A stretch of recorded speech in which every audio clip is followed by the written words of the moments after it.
పోలెన్స్కీ ముందుకు వంగి ఎదుటి బల్ల మీదకు తీక్షణంగా చూస్తున్నాడు. బల్ల మీద తెలుపు గోధుమ రంగు చదరపు గళ్ళు మనిషి జీవితపు గెలుపు ఓటమిల్లా పెనవేసుకుపోయి ఉన్నాయి.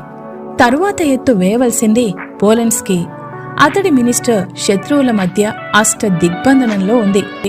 పోలెన్స్కీ మినిస్టర్ని వెనక్కి తీసుకొచ్చి రాజు పక్కగా ఉంచి ప్రత్యర్థి వైపు చూసి నవ్వాడు.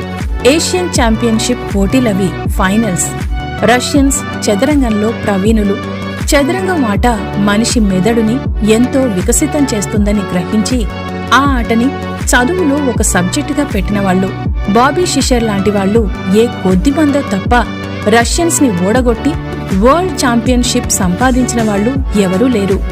తన మంత్రిని ప్రతిపక్షపు పావుల మధ్య నుంచి వెనక్కి తీసుకొచ్చి రక్షించుకోవడమే కాకుండా నైట్ ద్వారా చెక్ చెప్పటంలో పోలెన్స్కీ తెలివితేటలు ప్రస్ఫుటమవుతున్నాయి.